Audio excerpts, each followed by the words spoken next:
Dear students, आज हम bronchodilators के बारे में पढ़ेंगे। इस सेशन में हम देखेंगे कि ये ब्रोंकोडायलेटर्स कहाँ पे यूज़ होते हैं और इनकी क्लासिफिकेशन क्या होती है। ये जो ब्रोंकोडायलेटर्स होते हैं, these are the drugs that act on respiratory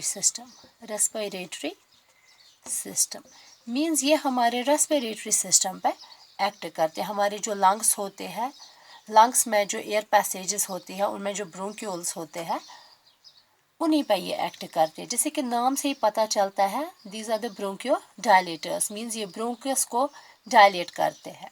अब हम देखेंगे कि इनका यूज़ कहाँ पे किया जाता है, why we need to use these bronchodilators. ये यूज़ होते हैं इन ब्रोंकियल अस्थमा। हम पहले देखेंगे ब्रोंकियल अस्थमा कंडीशन क्या है। ये वो condition, it is a condition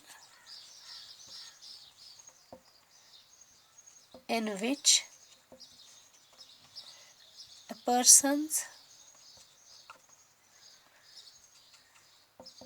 airways become inflamed, become narrow and swell and produce extra mucus. यानी कि ये वो कंडीशन होती है जहाँ पे पेशेंट की एयरवेज जो होते हैं, जो हमारे लंग्स में एयर पैसेजेस होते हैं, वो इन्फ्लेम्ड होते हैं, उनमें इन्फ्लेमेशन प्रोड्यूस होता है, नैरो हो गई होती है, कंस्ट्रिक्ट हो गई होती है और स्वेल सूजन आ गई होती है, जो कि एक्स्ट्रा म्यूकस प्रोड्यूस करते हैं।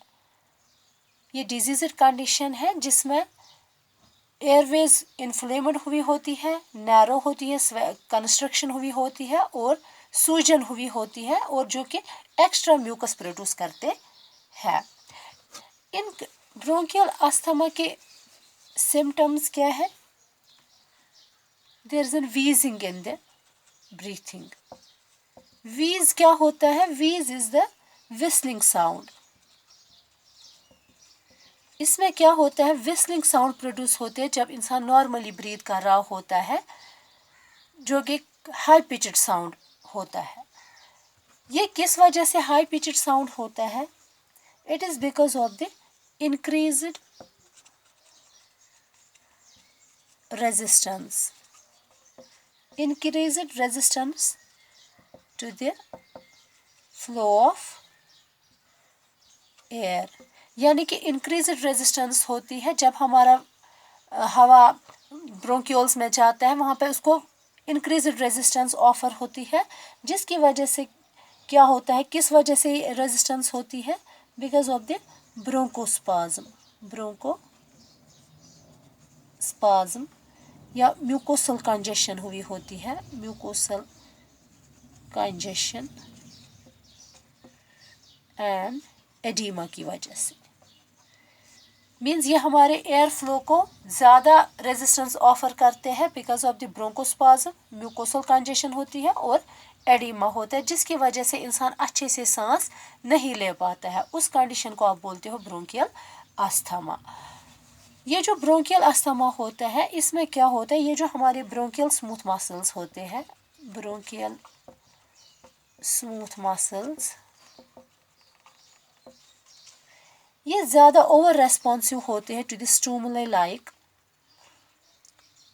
ओवर रेस्पॉन्सिव हो जाते हैं, over responsive to the stimuli because of the stimuli like dust, allergens, cold air, infection,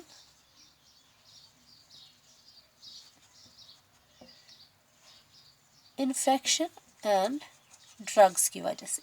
यानी कि हमारी जो ब्रोंकियल स्मूथ मसल्स होते हैं वो ज़्यादा रेस्पॉन्सिव होते हैं because of dust, allergens, cold air या इन्फेक्शन की वजह से, जो कि ज़्यादा रेस्पॉन्सिव, ज़्यादा अपना रेस्पॉन्स दिखाते हैं, जिसकी वजह से इंसान को एक्यूट ब्रोंकियल अटैक्स आस्थमिक अटैक्स आते हैं। अब हम देखेंगे ये जो ब्रोंकियोडायलेटर्स होते हैं, यानी कि ये हमारे ब्रोंकियोडायलेटर, जैसे कि नाम से ही पता चलता है, ये हमारे ब्रोंकियल पैसेजेस को डायलेट करते हैं। अब हम इन्हीं के क्लासिफिकेशन के बारे में पढ़ेंगे। क्लासिफिकेशन, ये जो ब्रोंकियल डायलेटर्स होते हैं इनको हमने 4 ग्रुप्स में क्लासिफाई किया है। नंबर फर्स्ट इज द, यानी कि ये जो ड्रग्स हम ब्रोंकियल अस्थमा में यूज करते हैं हमने उनको 4 ग्रुप्स में क्लासिफाई किया। Number first is the bronchodilators. Bronchodilators में हमारे पास फॉर एग्जांपल है सिंपैथोमिमेटिक्स।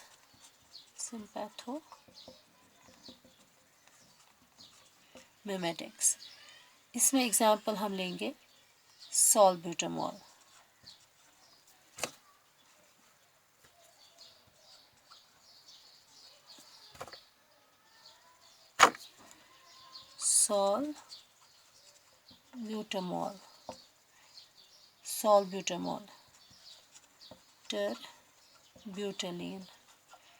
टर्ब्यूटेलिन या salmeterol. These are the drugs which are bronchodilators or sympathomimetics. दूसरा ग्रुप ऑफ ड्रग्स इसी ब्रोंकोडायलेटर्स में है, means they also show bronchodilator activity, like we have methylxanthines.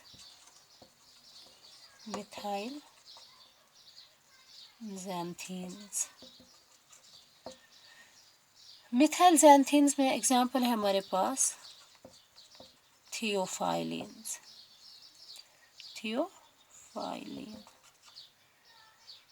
एमाइनोफाइलिन।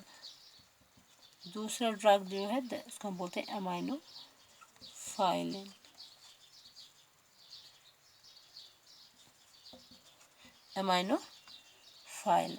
या next group of drugs जो एज ब्रोंकोडायलेटर यूज होता है, that are anticholinergics.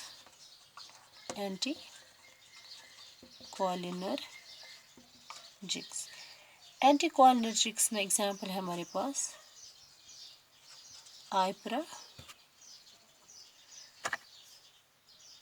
ipratropium,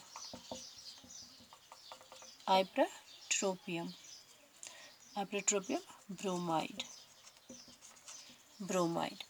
These are the bronchodilators. दूसरे drug जो हम इसी ब्रोंकियल अस्थमा में यूज करते हैं, that is second group is anti inflammatory drugs. Anti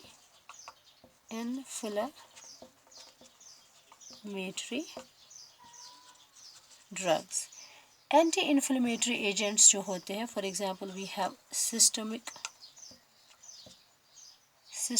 उसमें जो आता है हमारे पास ग्लूकोकॉर्टिकॉइड। दूसरे जो होते हैं जो कि हम एज इनहेलेशंस यूज करते हैं,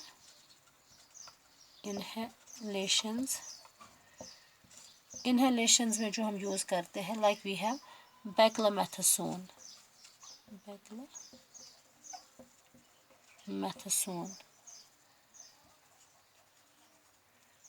budesonide. These are used in inhalations. Next group of drugs जो किसी ब्रोंकियल अस्थमा में यूज करते हैं हम, like we have mast cell stabilizers.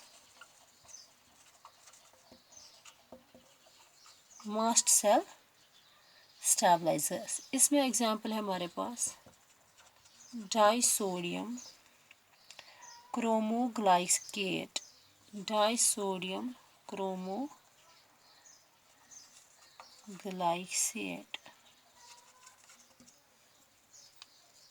या दूसरा है दैट इज नेडोक्रोमिल।